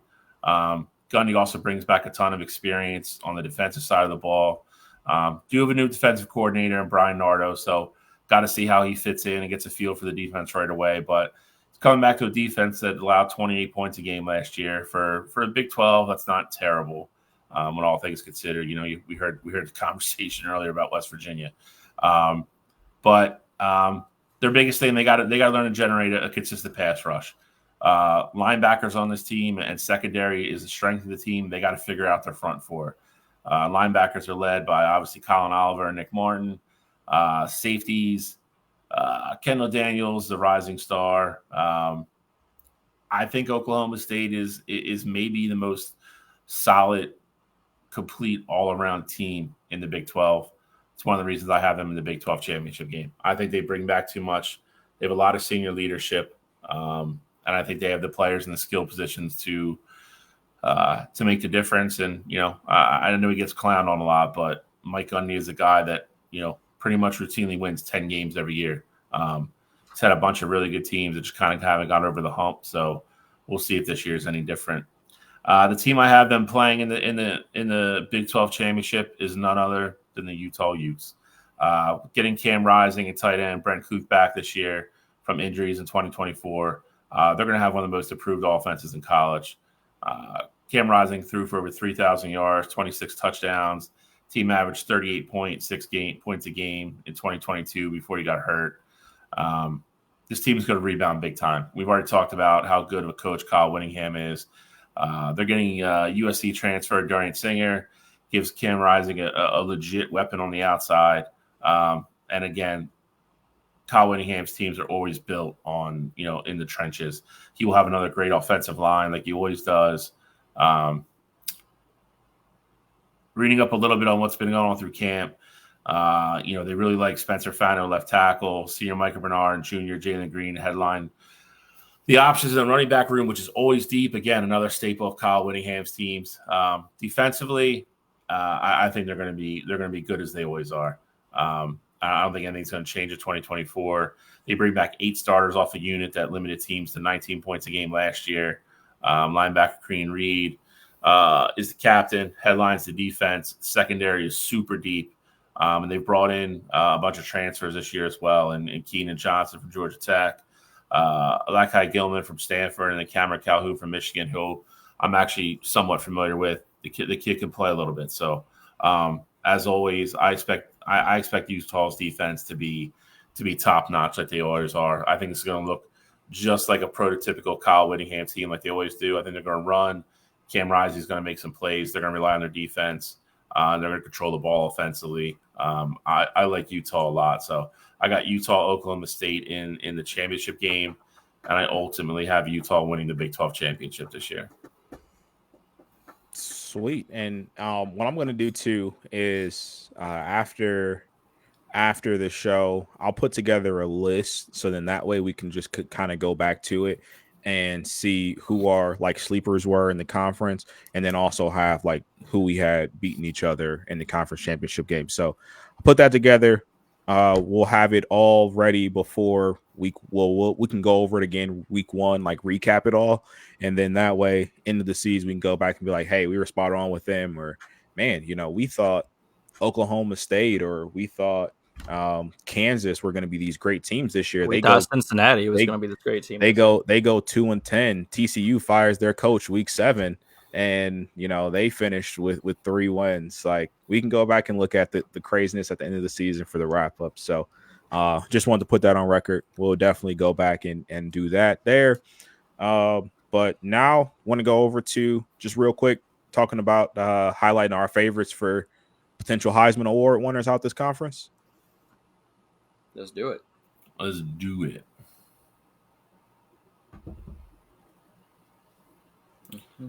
I guess I'm on the left, so I'll go first. Oklahoma State, I got Ollie Gordon. Great running back, not the best drunk driver, but like I said, he's preseason All-American first team. There's a lot of hype in him transferring this year. Just ultimately decided to stay in Oklahoma State. Will most likely be a first-round draft pick next year. Kid can run between the tackles. If he gets outside, he's gone. Underrated, catching the ball out of the backfield as well. He's going to be their all everything. If he stays healthy and they can run the ball consistently with him all year this season, I think they have a chance to be, like I said, a 10-win football team. I think they have a chance to be very successful, and that's one of the biggest reasons I picked them to make the Big 12 championship game. So I think if they're successful, I think if they make the college football playoff, he's probably a huge part of it. And then ultimately, I think he has a chance to be a finalist in New York this year. Yeah, Ollie Gordon. It's definitely a great pick. Like I said, he's 1,700 rushing yards last year. You can't argue, especially when he's returning for another season. But when I look at the talent as far as top to bottom of this conference, the quarterback is it's a position that typically wins the Heisman more times than not. And I got to look at the best quarterback in this conference in Avery Johnson. He hasn't really had a true chance to show it yet, having a very small sample size. He did start against NC State in the bowl game last year. He didn't have a great completion percentage at 45%. He had 2 touchdown passes, no interceptions, another 71 yards on the ground. I don't think he's going to be as impactful as Jaden Daniels was last year. I think that will be in a couple of years from now. He'll have those kind of numbers. But I think he's just going to get better every year. This season, I think he's going to have over 700 rushing yards. He's going to have over 3,000 passing yards. I think he's going to do every single thing he needs to do to win the Heisman this season, and taking Kansas State to a Big 12 championship is going to be ultimately what gets him invited, or not taking to Big 12 championship, but earning the right to go to the Big 12 championship is going to be the stamp on the letter that sends him to New York this season. But Avery Johnson is definitely my front runner. With the pieces around him, Jace Brown, 437 receiving yards last season and 16 yards per catch. He's going to have an increased load this season, and I think that's going to ultimately help Avery Johnson kind of improve his passing numbers and completion percentage.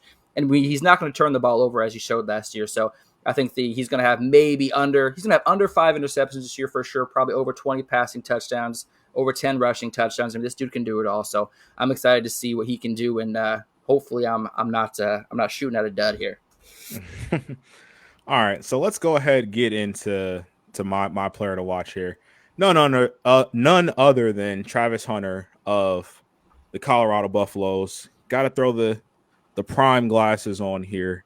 Go over what we got here with Travis Hunter. So Travis Hunter is a guy who's ultimately gonna I think Colorado won 7 games just looking at their schedule. I think they end up at 7-5. But what we got shorted of last year with Travis Hunter was, the games that he missed with injuries. I think this is a kid who, if he's out there playing with Shedeur for an entire season, I think he could potentially have 1,000 yards receiving. Like, I think that will hold up, and especially being in this Big 12 conference where defense seems to be optional, I think he'll have the opportunity to have some really big games there. And also, just with him playing both sides of the ball, I think if he plays a full season, production-wise, you look at him as, if he's leading the Big 12 in interceptions or pass deflections, things like that, he has the ability to have better stats than everyone else in the conference just based on his workload alone. And we know the kid's talented enough to be that. This is a kid who, we all expect to be a first-round pick at some point next year. And so I think Travis Hunter will have all the ability in the world and potentially have, more ability than anyone else to submit his name to go to New York. I think the one thing that ultimately might, deter him from getting that invite or just getting that recognition would be the team's success. But if Colorado can find a way to just become bowl eligible and Travis Hunter puts up numbers that are absolutely undeniable, I think it'll for sure earn him a spot at least to go to New York. Probably not win it just because of, as much as we hate it, team success does matter in terms of winning these kinds of awards. But I think Travis Hunter is in a position to make his numbers absolutely undeniable and ultimately earn him a trip to New York. Can he be the next Charles Woodson? Can he pull it off? That'll be the fun thing to watch with him. I mean, it's funny that you bring up like Charles Woodson. Like, obviously, there have been players in the past that go both ways. I would argue that Travis Hunter is probably the best in terms of on the offensive side of the ball. Because yeah, Charles Woodson was obviously very good, offensively, special teams, things like that. But I think Travis Hunter has the potential to be a first round receiver, but also be a first round cornerback. And just with the players from the past, you probably weren't able to say the same things, although they were effective on both sides of the ball. Yeah, I think the biggest thing with Travis Hunter is I think his biggest competition to being invited to New York is in the same locker room at the same university. I'm surprised none of us put Shador Sanders as a front runner as well. I mean, he was a front runner last year, and if Travis Hunter and the I almost said Colorado Rockies, that's tomorrow night. The Colorado Buffaloes. If they win 7 games this year, it's going to be a lot because of Shador. Obviously, Travis Hunter is very definitely capable of having 1,000 yards this season, 771 last year. What was it? 3 interceptions, 5 pass deflections, and even with missing time, I mean, dude is an absolute game changer. I just don't know if we'll see 2 players from the same team get invited to New York, and quarterbacks tend to be the more sexy option, in my opinion. No, for sure. It's definitely the case, but you already see it now. I mean, Travis Hunter got the nod to go on the NCAA cover. So, True. that star power is clearly already there. And, again, I just think with one, you're going to be in a lot of the losses, a lot of that blame is going to be put on Shador's shoulders. Like if they go out and lose to, an Oklahoma State or a Kansas State, a lot of that reasoning is going to be, hey, as bad as the defense looked in that game, Shador didn't play well or Shador got sacked a lot. Travis Hunter, if he holds his matchup to what he needs to hold them to, and he can still produce on the offensive end, wins and losses don't fall on his shoulders as much as they would a quarterback. That's why I think in this situation with Colorado, he's going to be the more attractive option for them, because I think Shador is going to just get more blame for the losses as opposed to Travis as a skill position guy. They just look at his numbers at the end of the day. He doesn't control wins and losses as much as the quarterback. I like it.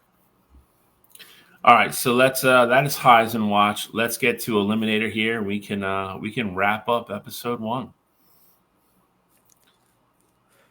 So I mean, just kind of looking at these teams here. Obviously, we went over our breakdowns earlier.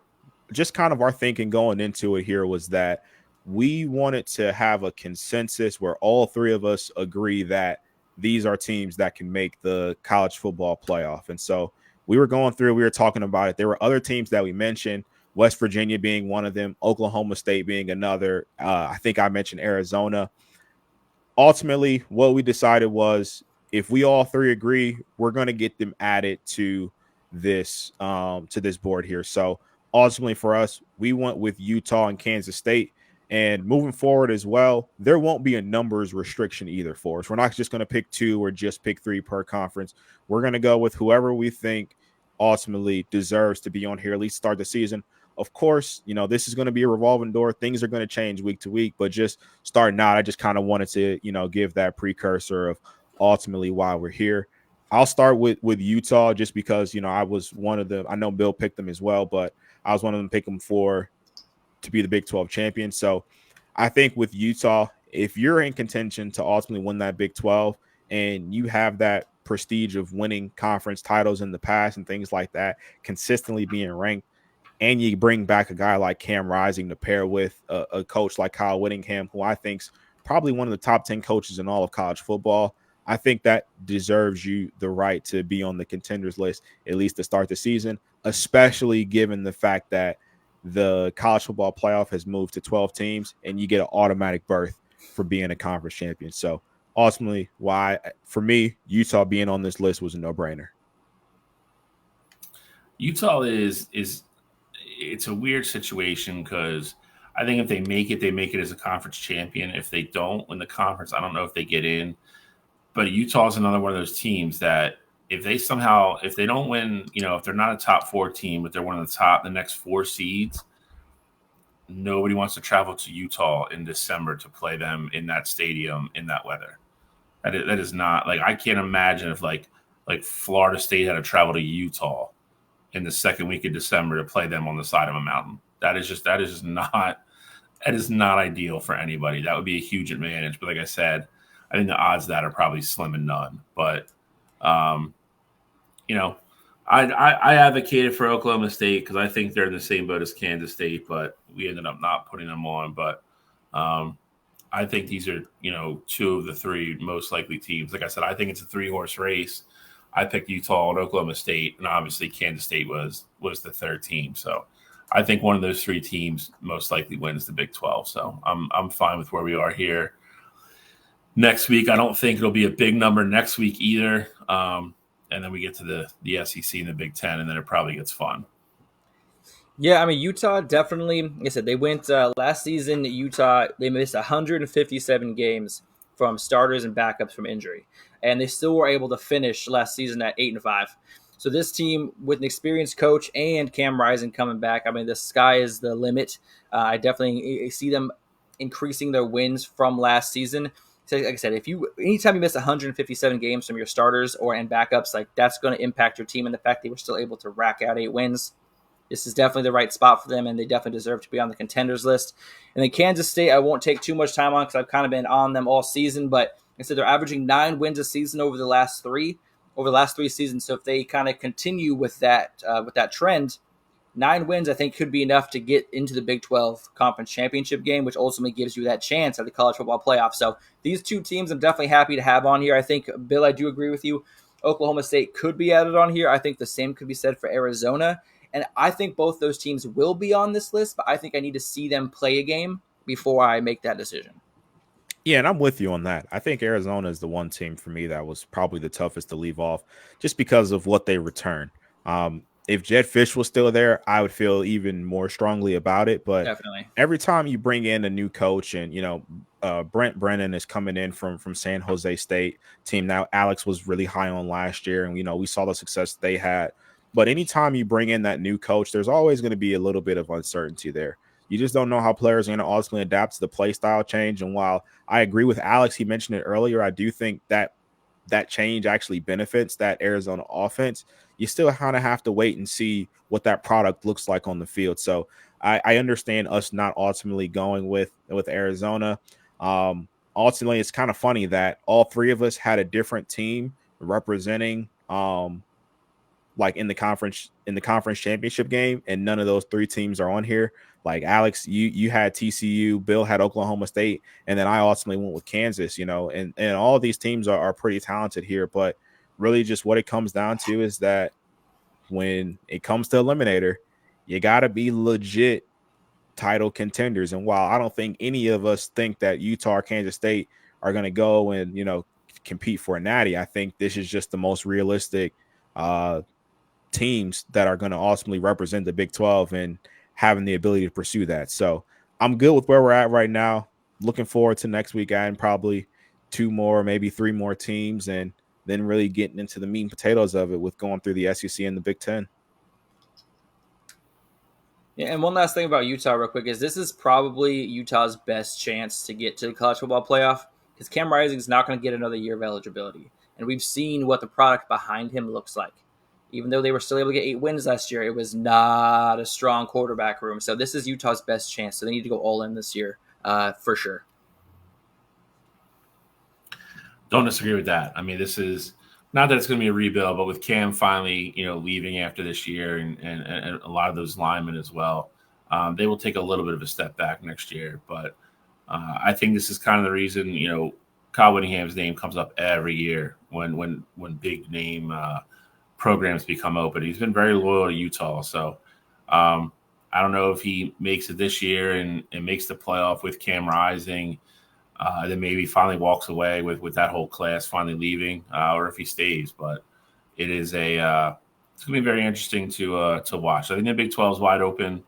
Either there's a decent chance somebody we probably didn't mention could win the conference. I really don't know. Big 12 is going to be kind of crazy this year.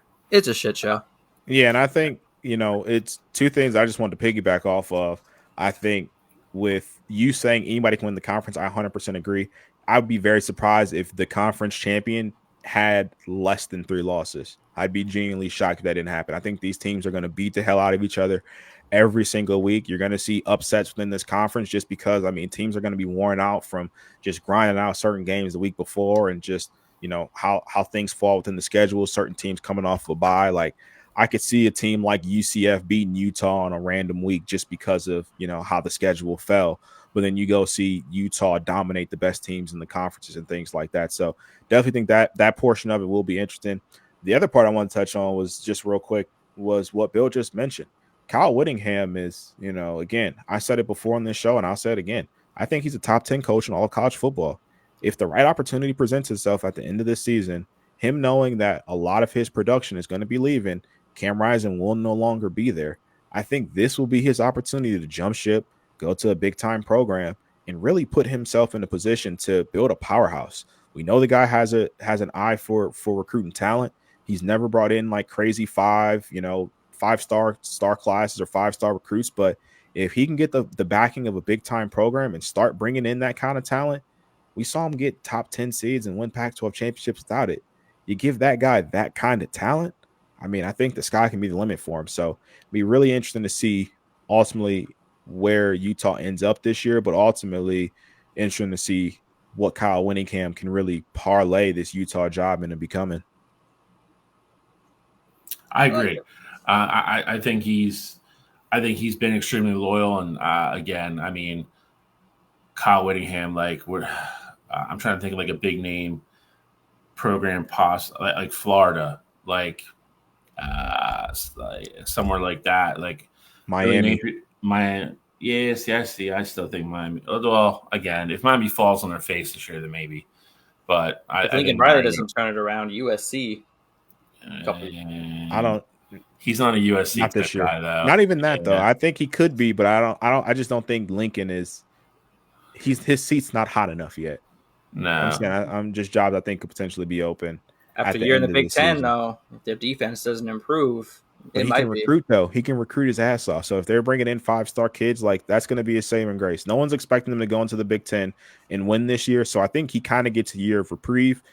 No one thinks USC is going to win the Big Ten this year. I know it's not a Big Ten preview show, but no one rationally thinks USC is going to win the Big Ten. They don't think they're going to go to the Big Ten championship game. So I think he kind of gets a year of reprieve, kind of get his feet wet, sort of say. So I think his job will be safe. But again, really never know though. Kyle Whittingham in Florida would be interesting. Him being able to recruit down there and kind of, I hate to say it, but kind of get back to, the way that team was kind of built when Urban Meyer had it, with a really, really good physical defense, which is how Utah plays now, and then get a good running game and a good quarterback. That's a program that's kind of been down for, I hate to say it, but better part of really. Yeah. I mean, a better part of a decade now, really. And that team was an absolute perennial powerhouse every single season. So that would be good for college football if the Gators are back, and it would, help balance out the SEC a little bit too. Because right now it's kind of Georgia in the East, Tennessee's, pretty good, but they're not going to beat Georgia, and then the rest of it kind of stinks. Auburn's a big time school that could potentially, have an opening. Clemson's another one. If Clemson falls on their face, like I could see the right being on the wall there for Dabble. As much success as he's had there. I think there could potentially be some big time openers at the end of the year. And, just with Utah having their success and Kyle Whittingham having, just that reputation that backs them. I mean, it'll get interesting. You're not wrong, Petey, but they they won a bunch of football games. So, so is Georgia. Maybe that's the key to winning. Apparently, just have loose moral values. You're going to win natties. I saw the other stat from that the other day, though. As bad as Georgia is really bad right now, like they need to figure it out. But I did see they kick rah-rah off the team. But from that last year, have it be like something serious, something minor, like something like, I think it's like 45 people from that Florida team have been arrested at some point for like something. Like it's bonkers. Well, bonkers. Georgia All led by is Tim Tebow. That's the craziest part. That Tim Tebow, I know. the most straight arrow, like virgin till he was married dude, was leading a team of criminals. It was you got great. Georgia that's won 2 national championships in the last 3 years, and they've had 25 driving infractions, whether it be DUIs or OVIs or just speeding, like that Nobody's alone. Now you got nobody. Rah doing child abuse. Like, I mean, who knows what happens this year with that team? I mean, I'm definitely not sweeping that under the rug. I mean, that Florida team had some serious people that developed some flaws when they left that school. I mean, you're not wrong. You're definitely not wrong. I'm just saying 20 years from now, I would not be surprised if we had a Georgia Bulldog 30 for 30 talking about the success, but what really went on behind closed Behind doors the that scenes. Kirby didn't give a damn about because they were winning. I think they kicked Listen, Rara I off don't- to kind of I try and don't- save face, but I mean, hey, we've seen all the shit they've let slide in the past. I don't disagree with you one bit. And again, I think you can't even call it an isolated incident now because, like you said, the last couple of years it's been 25 people. Like it's like they have an issue. Like they need to get under control and quick. Yeah. But that is it for episode 1. It is in the book. Season 2 is underway. We are just beginning. We're not even at the games yet, which is when it's going to get really exciting. But next week, obviously, like I said, we will update the Eliminator. We will do the ACC, which I think is probably a 2 or 3 horse race too. I think I'm pretty similar to today. And then I don't know what we'll throw in next week. Maybe we'll throw in everybody's top 10 next week. That could be fun. Who knows? We'll figure it out. We will come back next week with another great show and just be another week closer to real football, gentlemen. So I'm excited. Yeah. Fun to be back on the air with both of you. And any final thoughts? I got nothing. I mean, I'm happy to be back. You know, these shows make Saturdays and in the weeks in general just fly by.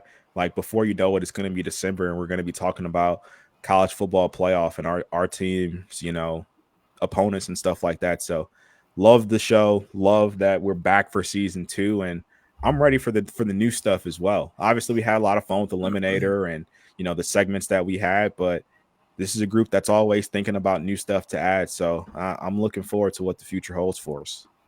Oh, Duke, one crazy thing before we get off it. Go restart your PlayStations or Xboxes, whatever, and go look at the opening screen for College Football 25. They got Ohio State, Oregon, and Michigan logos on the opening screen. I was like, what are the odds of all 3 of our teams just happen to be on the opening credits for NCAA 25? I thought that was pretty cool. I don't know if you guys noticed that, but that is pretty wild. We will probably talk about that game next week too. Oh yeah, probably a good week to do it. It's taken the country by storm, and if you're obviously a college football fan, you've been waiting for it. But like I said, we will get into stuff like that next week, and like Michelle said, we're always trying to come up with new segments, new stuff to make it fun and interesting, so it's not the same old, repeated drool over and over. So we will see everybody next week. Justin Louder, you're dead to me. I don't know where the hell you are. Dead. You've been knocked off. Petey and Hackney and Gene have passed you on loyal fans meter already. He's the season 1 fan of the year. He got his award. He took his ball. He went home. Yep. Wins the first season. Flash in the pan. But that is it. Right. We are signing off. We will see everybody next Saturday morning, 10 a.m. as normal. And that's it. Everybody have a great weekend. See you guys. Laters.